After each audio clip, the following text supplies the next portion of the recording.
Hey, gorgeous! Welcome to the Business Mindset Podcast with Holly Worton, which combines powerful strategies on how to upgrade your business mindset, along with practical business tips to grow your business. This podcast features solo shows with Holly and also interviews with inspiring women entrepreneurs from around the world.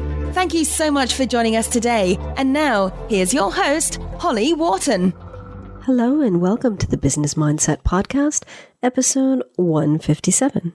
This is your host, Holly Worton, and I'm back today with another solo episode about business visibility. Now, this is a topic you're going to be hearing a lot from me about in the next couple of weeks because I've recently launched my fourth book, my third business book on business visibility. And the book is actually called Business Visibility: How to Transform Your Business Mindset and Increase Your Visibility.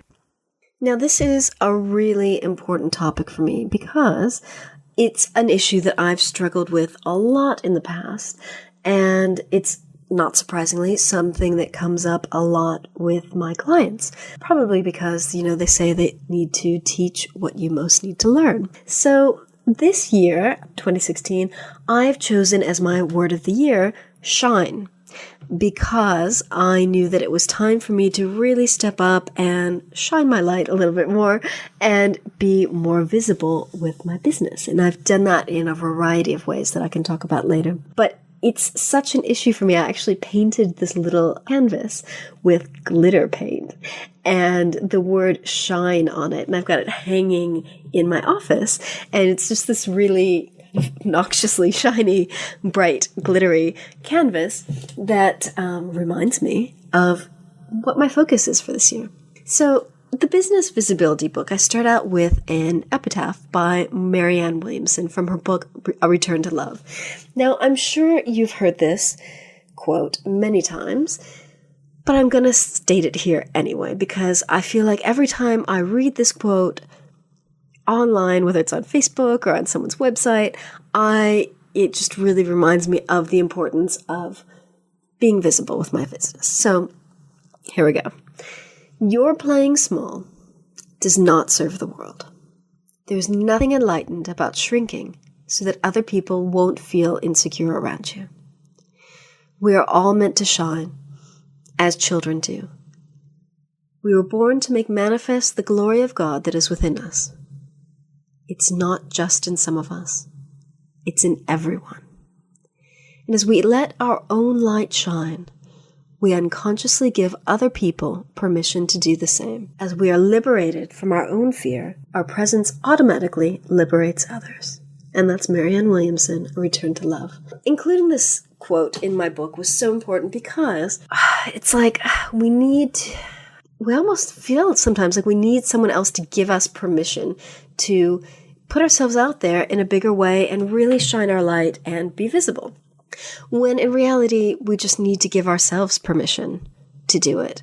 Because when we do, and when we show up, and when we shine our light, as Marianne says, we are unconsciously giving other people permission to do the same by following our example. So let's talk about business visibility. So in this book, I talk a little bit about my story. Now, I've told this story before, but I'm just going to quickly go through it again.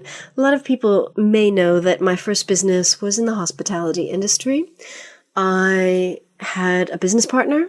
We had a team. It was a big organization, and I was in charge of marketing that business. And it was really easy for me to do. We had a great product. People loved what we had to offer. And I'd helped create this place and was helping to manage it. But marketing it was really, really easy.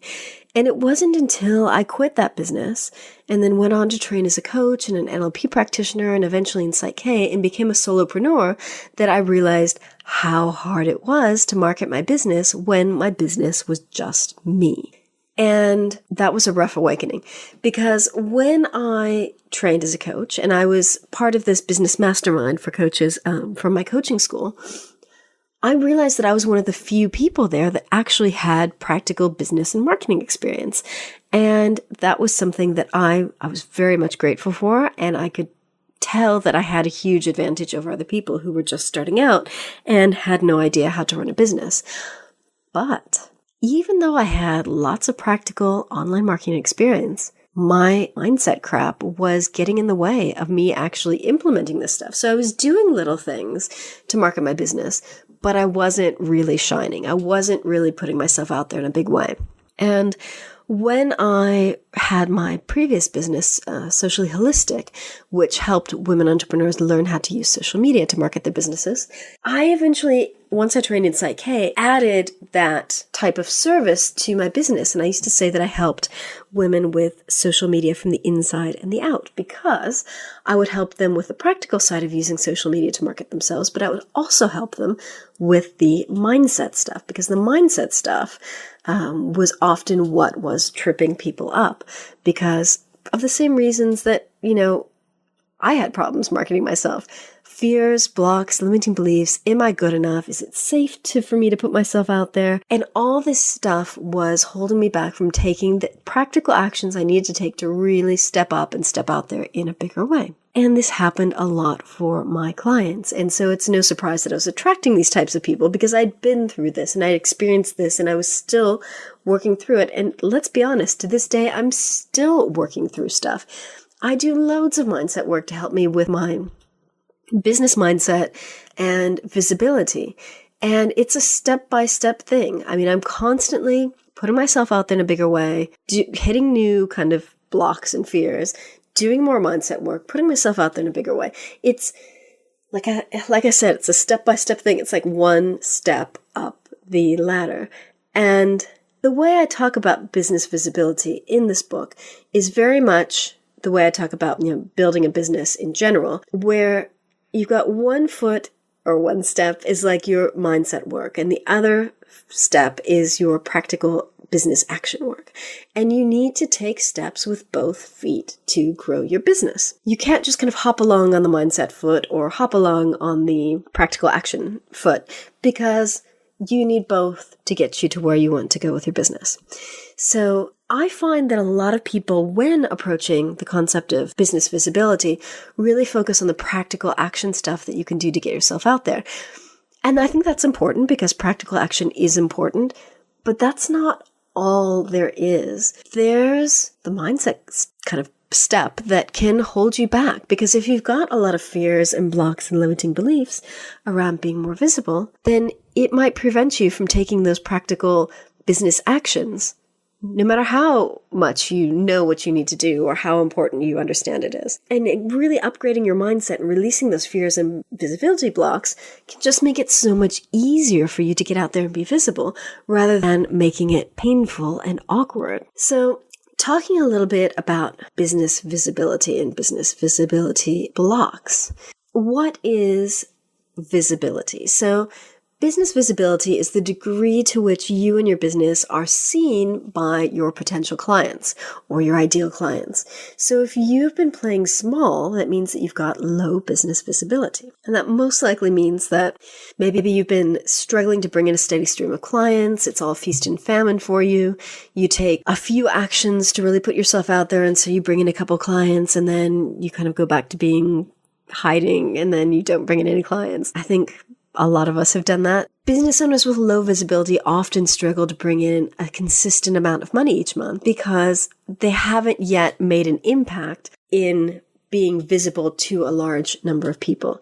Low visibility entrepreneurs often struggle to build their businesses, or they take a lot longer to build their businesses than a lot of the higher visibility people. Now, I know when we think about high visibility entrepreneurs, you might think of, kind of some of the bigger names in business like Marie Forleo. She's really visible, but she's been doing this for a while. She didn't just pop up out of nowhere last year. So it's even for high visibility entrepreneurs, it does take them a while to grow their audience and grow their visibility and shine more and more with each day, week, month, year. But you can see how high visibility entrepreneurs, it's so much easier for them to build that tribe of people who love what they do and then, market their offerings to them. So let's talk quickly about visibility blocks. What are they? Visibility blocks are anything that stop us from being able to be more visible with our business, whether it's online or offline. And it could refer to any fears, blocks, limiting beliefs, self-doubt that's triggered when we think about making ourselves more visible with our business via marketing, networking, or sales. So visibility blocks can be anything that disrupt or negatively affect the degree to which you and your business are seen by the public. They're kind of the mind gremlins that are holding you back from taking action to make yourself more visible. Or sometimes people do take action and then sabotage themselves in some other way, so it kind of feels like they're taking one step forward and one step backward in their business. And this can leave you feeling stuck and frustrated, like you've hit a plateau or an upper limit or an invisible ceiling. So one of the ways that I help people with identifying their visibility blocks is to think about all the practical action stuff that they need to do to grow their business. So starting out with clarifying your big business vision, what you really, really want for your business. Dial that up, make it really juicy. I've got a free download on my website that helps you clarify your big business vision. That might help you. Do whatever you need to do to get a really clear vision of what you want for your business. And then from there, look at the practical side of visibility. Look at the practical, real-life business actions that you need to take to make that dream or that vision become a reality. Now, this is so important because if you've got a truly big vision for your business, you're going to have to take some big actions to make yourself visible in a bigger way so that you can attract the number of people that you need to create this business.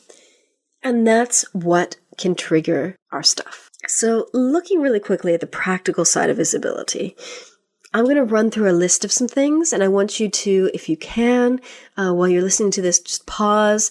If you need to make notes, write down the stuff that comes up for you.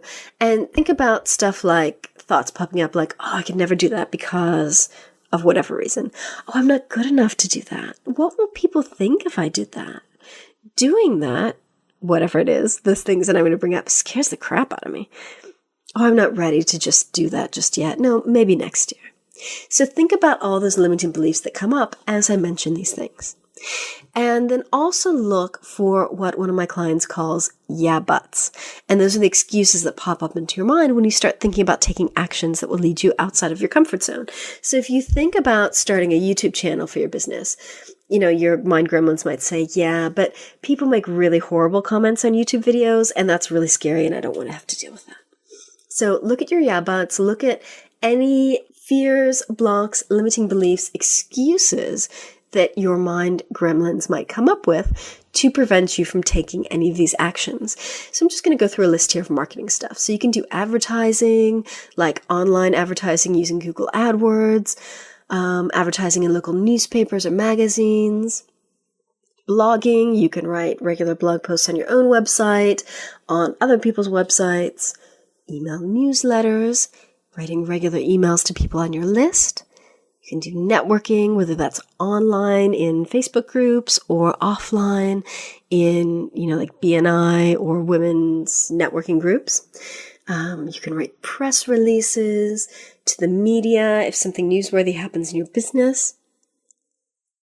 How does that sound? Does that sound really scary? That might be something that takes you outside of your comfort zone. You can do SEO or search engine optimization to make your website really visible when people are searching for someone like you. Social media marketing using Facebook, Twitter, Pinterest, Instagram, YouTube, Periscope, LinkedIn, any other social networks that you like to market your business. That can be a great way of being really visible. And that's social media is a collection of tools that so many entrepreneurs use to be visible. How does that make you feel? Maybe stepping up and doing different, bigger things on social media. Speaking. Some people love public speaking. Some people absolutely hate it. Are you someone who hates public speaking? Because it can be a really great way to showcase you as an expert in your field. You can speak at networking groups, conferences, other types of events. If that scares you, that might be something you need to clear. Creating videos. You can do recorded videos for a YouTube channel. You can also upload them directly to Facebook. You can do live videos on Periscope, on Facebook Live. I think YouTube actually also does live videos now. so many ways to do videos, both live and recorded. And that's a great way to be visible for your business. And it's also a great way to be found. YouTube, tons of people searching for things on YouTube, so they could actually just find you through search if you do a good job of using keywords in your titles and descriptions. So, how do any of those things sound to you? Do any of them feel like, oh yeah, I could do that? Or do a lot of those things trigger stuff for you? Now, if they do, be sure to write down what fears and stuff come up for you. Now, I think it's important to say that I don't think you need to be doing every single one of those things to be visible, but I just wanted to run through a list and see if any of those things triggered things for you. Because, maybe you think, oh, writing for my blog is safe, but video isn't. But maybe video would be a really big way of helping you be visible and getting yourself out there and connecting with your ideal clients. If you can release your fears around video, then you can make a non-attached decision as to whether or not you actually want to do it. Again, you don't have to do all those things, but if you can at least release your fears around doing those things, it helps you make a better, more kind of better informed, non-attached decision about whether or not you actually want to do them in your business. So in terms of sales, you can do discovery calls, you can speak at events and sell from your talk, you can do webinars. Those are a great way of being visible. Workshops, you can do workshops, large or small, and be visible in that way, and then upsell people to something else at the end of it. So thinking about all these things, what scares you? Maybe you think, oh, workshops, oh, I'd love to do workshops, but my list isn't big enough. Or, oh, I don't think I know enough to teach a workshop. I'm going to have to stand up there all day and talk, and I don't think I have enough. So look at the stuff that's coming up for you when you think about the practical marketing and sales actions that can help you grow your business. So identifying your visibility blocks, that's one way to do it. Another way to do it is, there's so many. So when you're reading books, if you read marketing or business books, pay attention to any fears, blocks, or limiting beliefs that come up for you, because being aware of these blocks are the first step to changing them. So I've kind of trained my brain to perk up whenever I read a passage that indicates an area I might have a block. And I actually just either make a note of it in my journal and then work on it later. Or if I'm reading an ebook, I'll copy the passage and I'll copy it into an email and just send myself an email. Exploring your fears, really go into fears and look at what you're afraid of in business. Are you afraid of public speaking? Are you afraid of discovery calls and having sales conversations with people? Are you afraid of networking? Go through that list of triggers that I gave you before in terms of practical marketing and sales stuff and see what triggers that for you. And again, going back to really clarifying your vision and your goals and creating that big business vision, see what comes up for you. What fears do you have around creating that? You might think having a big business is for other people, but you're not good enough, or you're not, you just can't put in the time, or, whatever. You can also look at triggers from coaching and mentoring. If you work with a coach and your coach tells you to do something that's outside of your comfort zone, you're going to need to clear the mindset stuff around that, the fears and the blocks, so that you can more easily take action. And, a lot of people say, oh, you should just feel the fear and do it anyway. And that's actually a book, which I haven't bothered to read because I don't believe in making things hard. I think you should do things that you're afraid of, but I think there are ways of making it easier to take action on things that you're afraid of that are outside of your comfort zone. And that involves doing the mindset work that I'm always talking about. So also look at how you're procrastinating. So, if you're consistently procrastinating on doing something like pitching yourself to write guest blogs for people, that might be a sign of visibility blocks. Look at the stuff that you're procrastinating on, because often that's the stuff that you're afraid of. So again, if you can do a fear, some kind of process to release the fear around those blocks, then that makes it so much easier to take action. Another thing that I trained myself to do when I first trained in Psych K was throughout the day, I would keep a notebook and I would just write down all of my blocks. So the stuff that came up in my day-to-day work as I was building my business, taking action, marketing stuff, anything that came up that I identified as a limiting belief, I would just write it down and work on it at the end of the day.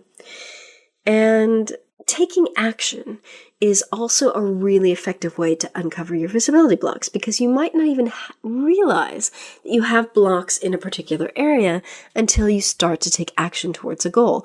And then once you do, that might be when you realize you don't feel comfortable doing something. So that's another good way to identify visibility blocks. There are ways to dig even deeper and get more information. You also need to take a look at, secondary gain. What's the benefit of not being visible in your business? Maybe it feels safe. Maybe you feel like being visible is not safe for whatever reason. And if you identify with that, try to dig a little bit deeper and see why it is that you think that having a high visibility business is not safe. What do you like about being visible? What do you like about being invisible? What are you most scared of if you were to become suddenly business famous and loads of people knew who you were? What's the worst that could happen if you became highly visible entrepreneur? How is your invisibility or your low visibility serving you? How is it serving you to hide with your business? How is it keeping you safe? What are you getting out of being in hiding? Think about all those things, because it's also important to figure out what it is that you're getting out of not being visible, because there's often a benefit to not being visible, and that can bring up some fears and blocks for you. So that's another really good way, is to explore, what you're getting out of being a low visibility entrepreneur. So as always, when you bring up all this stuff, all these fears, blocks, limiting beliefs, visibility blocks, that's when you need to take action to transform your beliefs. And as I always say, it's really important to change these beliefs at the subconscious level, because that's the bit of our mind that can self-sabotage us. So as I say, there are so many ways that you can transform your mindset and release these fears and blocks. And I use a technique called Psych-K, because it's what I found to be most effective for me. It's super fast, super easy, and I love it. But everyone's got their own preferred technique. So for you, it might be Psych-K. For you, it might be tapping or EFT. For you, it might be something else. I don't know. There's so many other things. There's NLP, there's TAT, which is tapas acupressure technique. Did I say hypnotherapy? There's that. There's resonance repatterning, which I've done a couple times.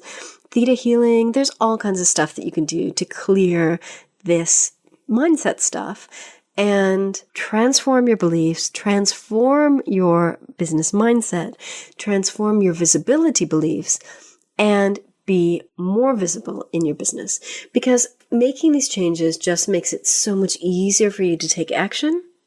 You can push through it and do it the hard way and really suffer, or you can make it easier for yourself. So that's why I do the work that I do, to try to help people uncover their blocks and encourage people to do the mindset work, because it can just be so much easier. So how to get started? And I think it's really important to look at real life practical actions that you can take as a result of listening to this episode. Otherwise, it's all just fun and fluffy theory. So start out step 1, identifying the core blocks that you need to shift in your business mindset as they relate to business visibility. Next, find the best technique for you to change your mindset, either working with someone else or working with yourself. Find the best practitioner or facilitator to help you with this, or as I said, do the work yourself. Do the inner work to transform your mindset, and then take practical action to reinforce your mindset transformation. So when I work with a client, at the end of each session, I help people, my clients, create an action plan to reinforce the mindset work that we've done. But if you don't work with someone who creates an action plan with you, then you're going to need to do it yourself. But the important thing to do is to take action to reinforce the mindset changes that you've made. And then the last step is to just repeat. Business is like going up a staircase. So you've got one step is practical action, the other set is mindset work. Practical action, mindset work, both go hand in hand. Like I said, you can't just kind of hop up the stairs on one foot or the other. You need both if you want to make growing your business as quickly and easily as it can be. So this work really never ends. I mean, I am constantly working on transforming my beliefs. I do it a lot less than I used to. When I first trained in Psych K, I was balancing 10 to 20 beliefs every single day. Now I probably work with myself once a week or once every couple of weeks. I just keep that notebook where I write down everything I want to work on. And when I have time to have a session with myself, I just do a bunch of work. So you will declutter the limiting beliefs and the blocks and the fears, and it will get to the point where you don't need to do as much work as you used to. However, if you're the kind of person who is looking to grow as an individual and to grow your business, new stuff will come up for you as you grow your business and as you take action outside of your comfort zone. So new stuff will come up for you as you're growing. And I say that because I don't want you to feel like someday it will all be over and you'll have cleared it all out and it will all be perfect, because it doesn't work that way. And I don't want you to get discouraged if you make all this great progress and you're feeling amazing and you're growing your business and you have all these clients and then you get stuck again. When you get stuck again, just go through the process again to declutter, identify, and then declutter those limiting beliefs. So, business visibility. I hope you found this useful and interesting, and I hope this helped you identify some of the business visibility blocks that you might have. Any questions, please let me know. As I said, I've got some resources on my website in terms of helping you clarify your big business vision. And I've also got my business visibility book that goes into all of this stuff a little bit more deeply. It's a short book. It's 22,000 words maybe, along the lines of the previous business books that I've written this year. They're short because they're intended for you to read the theory and take action and get stuff done. So, hope you found this interesting and useful. Please drop me a line if you have any questions. And thank you for listening. And remember to visit hollywharton.com/157 for the show notes on this episode. Thank you. Thanks so much for listening to the Business Mindset Podcast with your host, Holly Worton. You can find more information about today's episode, including links for topics that were discussed at hollywharton.com. And if you enjoyed this episode, please remember to head over to iTunes and leave a quick review of this podcast. It just takes a minute. Thank you.